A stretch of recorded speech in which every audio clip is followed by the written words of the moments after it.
With the 18th overall pick in the 2011 MLB draft, the Oakland Athletics selected pitcher Sonny Gray out of Vanderbilt, someone who'd forego his senior year with them, signing with Oakland for a $1.54 million signing bonus.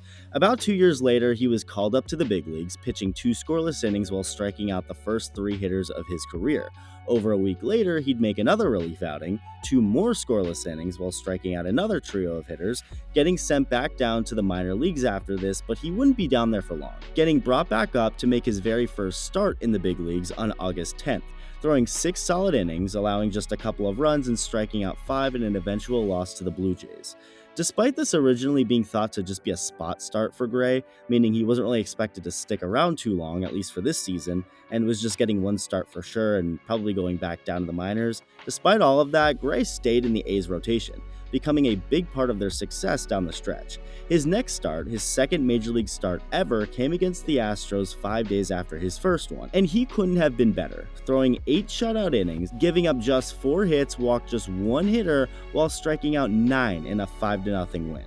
He'd go on to have some bumps in the road along the way down the stretch to end off the A's 2013 regular season, but overall he'd finish it with a 2.67 ERA in 12 appearances, 10 of them being starts in 64 innings pitched, contributing to the A's winning the AL West division for the second straight season. This guy's brand new to the league, just 23 years old, yet Oakland handed him the ball in Game 2 of the playoffs against a really talented Detroit Tigers offense, with his team down 0-1 in the series already. So kind of a must-win game, no pressure, and whether Sonny Gray felt that pressure or not, it didn't show, as he'd go 8 innings deep into the game, allowing just 4 hits, walking 2 while striking out 9, shutting out the Tigers lineup, one that wouldn't score all game, as the A's eventually walked things off in the 9th, winning it 1-0 and tying the series up at a game apiece. The series ended up going as far as it could go, with the A's hosting a decisive Game 5 back at the Coliseum, and in pretty surprising fashion, just like it was that Gray stayed in the A's rotation to finish out 2013, Oakland handed the ball back to Gray for Game 5 instead of Bartolo Colon, someone who pitched really well that year. He was an all-star. He had a 2.65 ERA on the season in 190 innings, through 3 complete game shutouts in the process.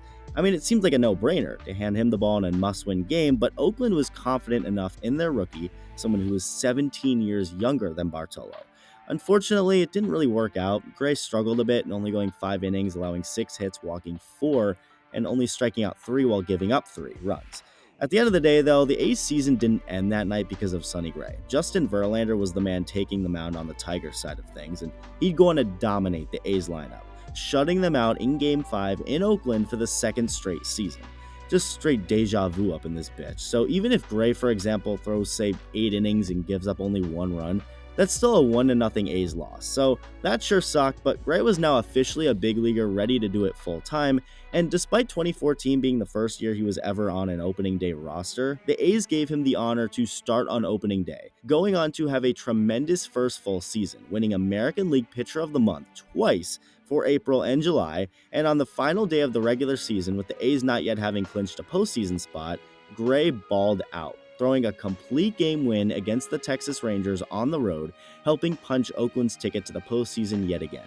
Overall, for the 2014 season, Gray finished with a 3.08 ERA and 219 innings pitched, making 33 starts. Unfortunately, we weren't able to see him work in the postseason again, thanks to the Royals' epic wildcard game comeback, but Gray was right back at it in 2015 doing the damn thing.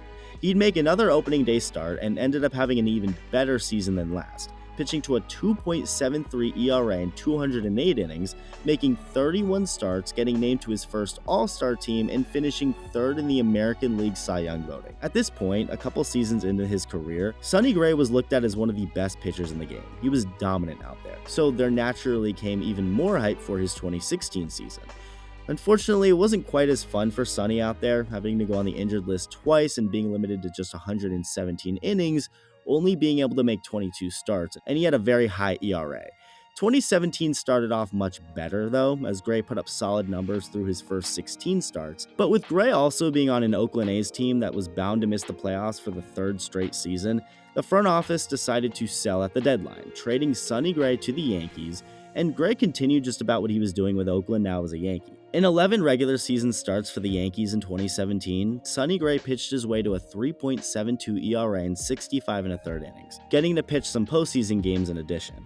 He wasn't that great in the postseason. He wasn't necessarily bad though, either, appearing just twice and giving up 4 runs on 4 hits in 8 and a third innings, but did also walk 6. 2018 was Sonny Gray's first full year as a Yankee, and it couldn't have gone any worse. He struggled throughout the entire season, eventually losing his rotation spot and getting demoted to the bullpen, finishing his season with an ERA right near 5 in 130 innings. His ERA on the road was actually good in 2018 at 3.62, but he was abysmal at Yankee Stadium, pitching to a 7.71 ERA there. It clearly wasn't working out with the Yankees, so the team decided to trade him to the Reds that offseason, and before the 2019 season, his first year with the Reds, Gray called out the Yankees, criticizing them for how they handled him as a pitcher. According to Sonny Gray, the Yankees had him throw more breaking balls than he ever had before. More specifically, they wanted him to throw his slider for strikes more. Here's the full quote on what he said, quote, "I can't command my slider that well. I want to throw my slider in the dirt with 2 strikes and that's about it. I don't have that type of slider like Masahiro Tanaka's slider. His slider, the catcher will catch it and the batter will swing and miss. If I get a swing and miss, the catcher is blocking it in the dirt. When I try to throw sliders for a strike, I get around it and it's just a shitty spinning pitch. I don't know how people throw sliders for strikes that are still tight and good pitches. I'm at 2-0 and I'm throwing a slider, and either I'm throwing a shitty slider in the zone or I'm yanking it into the dirt and it's 3-0 and I'm screwed either way. They," referring to the Yankees, "love sliders. Sliders are a great pitch. The numbers say slider is a good pitch, but you might not realize how many shitty counts you're getting in while throwing all those sliders. They wanted me to be Tanaka and I'm way different than him." End quote. So that's pretty interesting. The Yankees clearly had a philosophy and strategy they tried out with Sonny Gray, and it obviously just didn't work out. So getting away from the Yankees and what they wanted him to do was best for him. He immediately signed a 3-year contract extension with Cincinnati, worth $30.5 million. He also got to reunite with his old pitching coach from Vanderbilt, Derek Johnson, who is now the Reds pitching coach, and well, what do you know? Sonny Gray became an all-star again. In 2019, Gray pitched to a 2.87 ERA in 175 and a third innings, making 31 starts, the most for him since 2015. 2020 was good for what it was and for what everyone was restricted to, and in 2021, Gray wasn't necessarily that great or anything, but he wasn't bad. He pitched to a 4.19 ERA in 135 and a third innings, making 26 starts in his 3rd season with the Reds. But before he could make it a 4th season with the team, he was moved yet again, this time being traded to the Minnesota Twins before the 2022 season, and he was pretty damn good in his first year as a Twin. He did deal with some injuries, being limited to 24 starts and less than 120 innings for the season, but he had a 3.08 ERA for 2022. Nothing monumental, really, because he wasn't able to pitch a full year's worth of innings, but he was good and promising enough for the Twins to decide to pick up Gray's $13 million option for 2023, which is something nobody noticed happened. Because, mind you, when Gray was traded to the Twins before 2022, nobody cared, because 10 days after that trade, the Twins shocked the baseball world and Twins fans by signing Carlos Correa. And when Gray was picked up by the Twins after 2022, Correa went on to have the most bizarre and chaotic offseason ever, signing 2 deals with 2 different teams that ended up backing out of said deals, capping it off by officially re-signing with the Twins for 6 years. So yeah, again, I don't think anybody was thinking much about Sonny Gray, despite how much potential he had to be a real valuable piece in this Twins rotation. I wouldn't say he was irrelevant at this point, but he was obviously flying under the radar with the fans. Well, the guy who everyone was all excited about, the one who kind of made the Twins relevant, Carlos Correa, hasn't even had a good season, at least offensively. In fact, he's had a below average offensive season. Defensively, he's great, but the Twins aren't paying him over $30 million a year to just play defense. You know who hasn't been below average this year? Sonny Gray. And to say Sonny Gray has been an above average pitcher in 2023 would be an insult to the man. He has been great. At the time of me making this video, Sonny Gray has made 30 starts, thrown 174 innings, all with a 2.84 ERA. He made the All-Star team this year, and as of yesterday, September 17th, Sonny Gray's latest outing, the man went out and threw 7 shutout innings, giving up just 5 hits, walking nobody, and striking out 6 hitters in a 4-0 Twins win over the White Sox on Sunday. Straight up filthy. and Sonny Gray just continues to seemingly fly under the radar. As he keeps dominating, maybe that's changing, but to me, I think he is the most underrated pitcher in baseball. This year has really cemented that.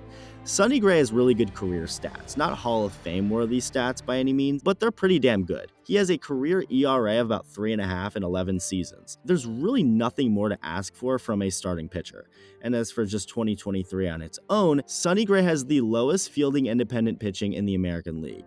Fielding independent pitching, aka FIP, is a stat that basically tells you how lucky or unlucky a pitcher is. If someone's FIP is higher than his ERA, that means he's been getting lucky and his ERA should be higher. If it's the other way around and his FIP is lower than the ERA, that of course means he's been getting unlucky and his ERA should be lower. Like I said, Gray's ERA on the year is 2.84 and his FIP is right around that, so he's not getting lucky or anything. He's just straight up been a great pitcher this year, no other way around it. And someone who has also kept the ball in the ballpark, limiting home runs at an insanely impressive rate. Sonny Gray has a 0.36 home runs allowed per 9 innings, which also happens to be the lowest by any qualified pitcher in baseball. He is just refusing to give up home runs. He's only given up 7 on the year in 174 innings. He has become a genuine and legit Cy Young candidate. Will he win the Cy Young Award? Probably not. Garrett Cole's got to be ahead right now, and when looking at these two guys' stats side by side for this video, I expected Cole to be way ahead in a lot of things, and it's actually a little closer and more of a conversation than I thought it would be, even though Cole is clearly the front runner. Their ERAs on the season are almost identical, but Cole has pitched about 20 more innings while also recording more than 30 strikeouts ahead of the amount Gray has. He's allowing less runners on per inning than Gray and also has a wins above replacement about 2 whole points higher than Sonny Gray's wins above replacement, which is a stat that basically tells us how many wins a player has been worth to his team. So Garrett Cole is likely winning the Cy Young Award, but that's beside the point. The fact that Sonny Gray is even somewhat comparable to what a guy like Garrett Cole has been doing is really impressive. When you look back at Sonny Gray's career so far, looking back at these last 11 years of his, he's only really been bad when he was going back and forth from the injured list in 2016 with Oakland, and when he was a Yankee for a full year in 2018. And now we know the Yankees kind of screwed him up, hammering in their philosophy and telling him to pitch a certain way that just didn't work out for Sonny Gray. It definitely works for other pitchers, but Gray clearly wasn't a match in New York and has only continued to thrive ever since being traded away from them. He was a good pitcher with the Reds and has only continued to be good since getting traded to Minnesota, and has gone on to be great in 2023 on a Twins team that's needed every bit of his success on the mound. So in his 11 years of pitching in the big leagues, Sonny Gray has only had 2 objectively bad seasons. He's also bound to hit the free agent market after the season, so that'll be interesting, as he'll obviously be one of the more attractive names out there, and wherever he ends up signing, Sonny Gray is going to get the biggest contract of his life, something he very much will deserve because he is the most underrated pitcher in baseball, and it's time he starts getting recognized for it.